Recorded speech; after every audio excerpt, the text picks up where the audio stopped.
இப்படியே உங்கள் முகத்தெல்லாம் பார்த்துக்கிட்டு தொடர்ந்து பார்த்துக்கிட்டே இருக்கும் போல எனக்கு ஆசை வந்திருக்கு.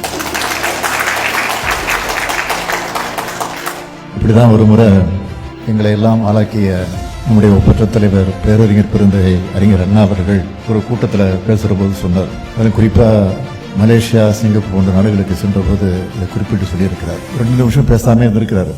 எல்லாருக்கும் கொஞ்சம் வேப்பாகி போயிடுச்சு. என்ன உடம்பு சரியில்லையா, தொண்டை சரியில்லையா அப்படின்னு. அதுக்கப்புறம் பேச ஆரம்பிச்சிருக்கிறார். அந்த உணர்வு தான் எனக்கு இப்போ ஏற்பட்டிருக்கு. முதல்ல எல்லாருக்கும் ஒரு அன்பான வணக்கம். எல்லாம் நல்லா இருக்கீங்களா? ஜெர்மனியில் நடைபெறக்கூடிய இந்த மாபெரும் தமிழ் கனவு நிகழ்வில் பங்கேற்றிருக்கக்கூடிய மாண்புமிகு தொழில்துறை அமைச்சர் அருமை தம்பி டிஆர்பி ராஜா அவர்களே, ஜெர்மனிக்கான இந்திய தூதரகத்திலிருந்து வந்திருக்கக்கூடிய மதிப்பிற்குரிய திரு அபிஷேக் துவே உள்ளிட்ட தூதரக அதிகாரிகளே, அரசு செயலாளர்கள் அருண்ராஜ் ஐஏஎஸ் அவர்களே, தாரேஸ் அகமது ஐஏஎஸ் அவர்களே, இந்த நிகழ்வை சிறப்பாக ஒருங்கிணைத்திருக்கக்கூடிய வெளிநாடு வாழ் இந்திய தமிழ் சங்கத்தினுடைய நிர்வாகிகளே, ஜெர்மனி மட்டுமல்ல பல்வேறு ஐரோப்பிய நாட்டிலிருந்து வருகை தந்திருக்கக்கூடிய தமிழ் உடன்பிறப்புகளே, என் உயிரோடு கலந்திருக்கக்கூடிய தலைவர் கலைஞர் அவர்களின் உயிரினும் உயிரான அன்பு உடன்பிறப்புகளே, உங்கள் அனைவருக்கும் எனது அன்பான வணக்கம். பல்லாயிரம் கிலோமீட்டர்களை கடந்து வேறொரு நாட்டில் நீங்களும் நானும் சந்திக்கிறப்போ ஏற்படுகிற மகிழ்ச்சி தான் உண்மையான தமிழ் பாசம், தமிழின பாசம். உலகத்தோட எந்த மூலைக்கு போனாலும் தமிழன் இருப்பான். தமிழ் குரலை கேட்கலாம்னு சொல்ற அளவுக்கு உலகெல்லாம் பரவி நம்முடைய அறிவால் உழைப்பால் உயர்ந்திருக்கக்கூடிய இனம்தான் நம்முடைய தமிழினம். நம்முடைய தமிழினத்திற்கு இதுதான் மிகப்பெரிய பெருமையாக விளங்கி கொண்டிருக்கிறது. நில எல்லைகளையும் கடல் எல்லைகளையும் நம்மை பிரித்தாலும் மொழியும் இனமும் நம்மை இணைக்கிறது. கண்டங்களை கடந்து விட்டாலும் நம்மோட தொப்புள் கொடி அருந்து விடவில்லை. பேரறிஞர் அண்ணா தான் சொல்வார், ஒரு தாய் வயிறு தாங்காது என்ற காரணத்தால் தனித்தனி தாய் வயிற்றிலே பிறந்த உடன்பிறப்புகள் நாம் என்று சொல்வார். அப்படி உடன்பிறப்புகளாக தமிழர்களான நாம் இணைந்திருக்கிறோம். ஜெர்மனி நாட்டில் உங்க எல்லாரையும், அது உங்க ஒவ்வொருத்தரையும் சந்திக்கிறப்போ மகிழ்ச்சி. நீங்க ஒவ்வொருத்தரும் ஒவ்வொரு மதிப்புமிக்க பொசிஷன்ல இருக்கிறத பார்க்கிறப்போ தமிழ்நாட்டினுடைய முதலமைச்சரா திராவிட இயக்கத்தை சார்ந்தவனா மிகுந்த மகிழ்ச்சி அடைகிறேன், பெருமைப்படுகிறேன்.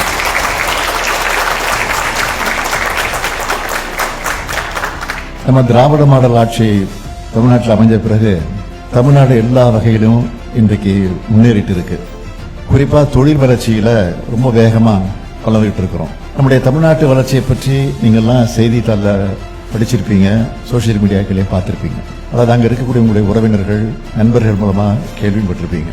இந்த வளர்ச்சி இன்னும் விரைவாக்க வேண்டும் என்ற அடிப்படையில தான் முதலீட்டாளர்கள் மாநாடு, அதாவது முதலீடுகளை ஈர்க்க வெளிநாட்டு பயணம் ஆகியவற்றை நான் தொடர்ந்து மேற்கொண்டு வருகிறேன். UAE, Japan, Spain, Singapore, America ஆகிய நாடுகளுக்கெல்லாம் பயணத்தை மேற்கொண்டு ஏராளமான முதலீடுகளை தமிழ்நாட்டை நோக்கி ஈர்த்து நம்ம மக்களுக்கு ஏராளமான வேலை வாய்ப்புகளை உருவாக்கி கொடுத்திருக்கிறோம். இப்படி வெளிநாடுகளுக்கு வரும்போது முதல்ல எனக்குள்ள என்ன தோணும் கேட்டீங்கன்னா, இந்த நாட்டில் வாழ்கிற நம்ம தமிழர்கள் எப்படி இருக்காங்க, அவங்களுடைய வாழ்க்கை தரம் எந்த அளவுக்கு உயர்ந்திருக்கு, பெரும்பாடுபட்டு தலைநிமிர்ந்த இந்த இனம் இந்த மண்ணில் சுயமரியாதையோட நடைபெறதை பார்க்க வேண்டும் என்று நான் நினைப்பேன். அதுலேயும் முக்கியமா ஒரு அயலக மண்ணில் நம்முடைய தமிழை கேட்கணும்னு ஆசை வந்துடும் எனக்கு. எல்லாருக்கும் இப்படிதான். அதனாலதான் ஜெர்மனிக்கு வந்த உடனே முதல்ல உங்களை சந்திக்க வந்துட்டேன். இப்போ உங்களோட ஆரவாரத்தை கேட்கிறப்போ, மகிழ்ச்சியை பார்க்கிறப்போ நொடியில தமிழ்நாட்டுக்கு டிராவல் பண்ண உணர்வு ஏற்படுச்சு. மனிதன் எங்கே போனாலும் அவனுடைய வேறு இருக்கிற தாய் நிலத்தை மறக்க மாட்டான். அப்படித்தான் உங்களுடைய நினைப்பும் எப்பவும் தமிழ்நாட்டு மேலேயே இருக்கும். தமிழ் நிலத்துல தமிழ்நாட்டில் இருக்கிற நாங்களும் உங்கள் அன்போடு பார்த்துக்கிட்டு இருக்கிறோம். அதனாலதான் நம்ம திராவிட மாடல் அரசுல அயலக தமிழர்களுடைய நல்வாழ்வுக்காக ஏராளமான திட்டங்களை செயல்படுத்திக்கிட்டு இருக்கோம். இந்த ஆண்டு மட்டும் இந்த விழாவுக்கு எத்தனை நாடுகள் இருந்து நம்ம தமிழர்கள் சென்னைக்கு வந்திருக்காங்க தெரியுமா? 62 நாடுகள் இருந்து வந்தாங்க.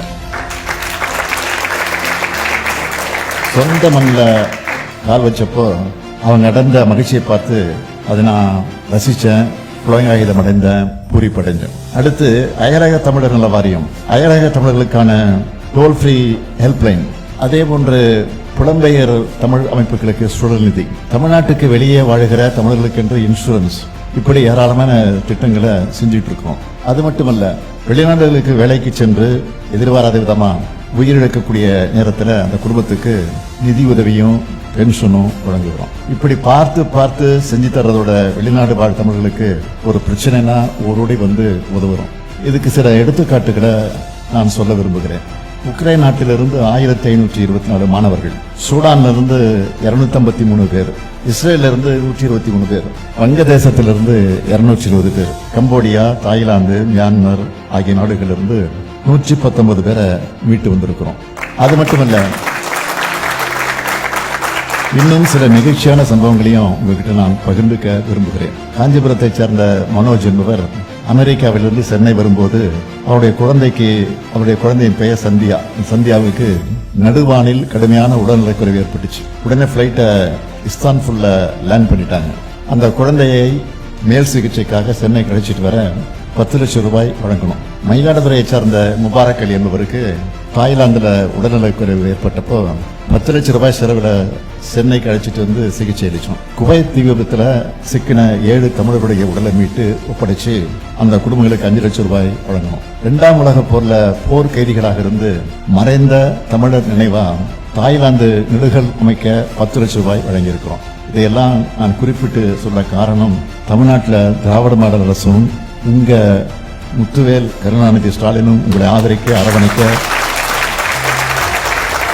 எப்பவும் எந்த நேரத்திலும் எந்த சூழ்நிலையிலும் இருப்போம். அதை சொல்லத்தான் இங்கே குறிப்பிட்டு சொன்னேன். இதை கேட்கும் போது வெளிநாடுகளில் அல்லல் படுகிற யாராவது ஒருத்தருக்கு நம்பிக்கை பிறக்கும், அவங்களுக்கும் உதவ நமக்கு ஒரு வாய்ப்பு கிடைக்கும்னு அதுக்காகத்தான் இதை சொல்றேன். இப்போ நான் சொன்ன முன்னெடுப்புகள் எல்லாத்தையும் விட மிக முக்கியமான திட்டம் தான் வேர்களை தேடி திட்டம். வெளிநாடுகளிலேயே செட்டில் ஆகிட்ட சிலர் மண்ணை விட்டு பிரிஞ்சு தூர தேசத்துக்கு வந்துட்டோம். இனி இந்த சொந்தம் அவ்வளவுதானா? உங்களுக்குள்ள நிச்சயம் இது ஏற்பட்டிருக்கும். அப்படிப்பட்ட புலமைந்த தமிழர்களுடைய குழந்தைகளை, மாணவர்களை நம்ம தமிழ்நாட்டுக்கு அழைச்சிட்டு போய் நம்ம மரபோட வேர்களை அறிமுகம் செஞ்சுட்டு இருக்கோம். 2023ஆம் ஆண்டு தொடங்கப்பட்ட இந்த திட்டத்தில் இதுவரைக்கும் 15 நாடுகளிலிருந்து 292 பேர் தமிழ்நாட்டுக்கு வந்திருக்காங்க. சில தலைமுறைகளா விட்டு போன சொந்தங்களை தேடி கண்டுபிடிச்சு உருகி இருக்காங்க.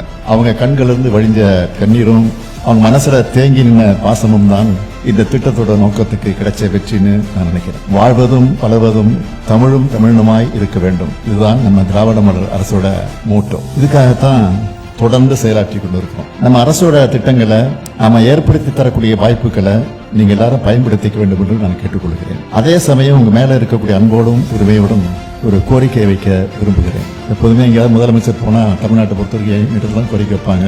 ஆனா நான் முதலமைச்சரா வந்து உங்களிடத்தில் இப்போ கோரிக்கை வைக்க வந்திருக்கிறேன். ஒன்றும் பயப்பட வேண்டிய அவசியம் இல்லை. உலக நாடுகளை, குறிப்பா வளர்ச்சியடைந்த நாடுகள் எப்படி இருக்குன்னு பாக்குறவங்க நீங்க, இது மாதிரி நம்ம தமிழ்நாடும் வளர வேண்டும். நான் நினைக்கிற மாதிரி தான் நீங்களும் நிச்சயமா நினைப்பீங்க, என்னை விட அதிகமாக நினைப்பீங்க. எனவே உங்களால முடிஞ்ச உதவிகளை தொடர்ந்து உங்க தாய் மண்ணுக்கு நீங்க செய்வீங்க, செஞ்சுக்கிட்டு இருக்கிறீங்க. நீங்க சின்னதா பிசினஸ் செஞ்சுட்டு இருந்தாலும் உங்க தொழிலை தமிழ்நாட்டிலிருந்து தொடங்க முயற்சி பண்ண வேண்டும். பெரிய பெரிய நிறுவனங்கள்ல நீங்க வேலை செய்றீங்கன்னா உங்க நிறுவனத்துல நம்ம தமிழ்நாட்டில் நிறைஞ்சிருக்கக்கூடிய வாய்ப்புகளை பத்தி எடுத்து சொல்லி நம்ம தமிழ்நாட்டில் இன்வெஸ்ட்மெண்ட் பண்ண மோட்டிவேட் பண்ணுங்க. உங்க சொந்த கிராமங்களை கவனிச்சுக்குங்க. அங்க படிக்கிற நம்ம அரசு பள்ளி மாணவர்களுக்கு, ஏழை எளிய மாணவர்களுக்கு உங்களால் முடிஞ்ச கல்வி உதவிகளை செய்யுங்கன்னு கேட்டுக்கிறேன். இந்த மூவி பந்து முழுக்க நீ எங்கே போனாலும் தமிழர் என்ற நம்ம அடையாளத்தை விடாதீங்க. உங்க வேர்களை மறக்காதீங்க, தமிழை மறக்காதீங்க, தமிழ் மண்ணையும் மக்களையும் மறக்காதீங்க. ஆண்டுக்கு ஒரு முறையாவது தமிழ்நாட்டுக்கு குழந்தைகளோடு வாங்க. தமிழ்நாட்டோட வளர்ச்சியை, மாற்றத்தை பாருங்க.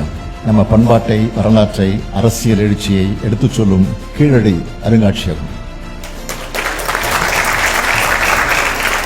பொருணை அருங்காட்சியகம், கலைஞர் உலகம்னு ஏராளமா இடங்கள் இருக்கு.